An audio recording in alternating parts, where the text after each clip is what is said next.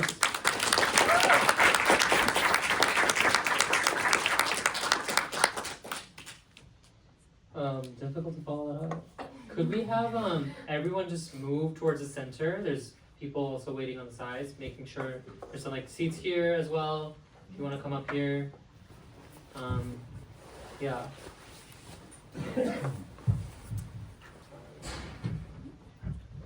Keep moving towards the center. Thank you guys.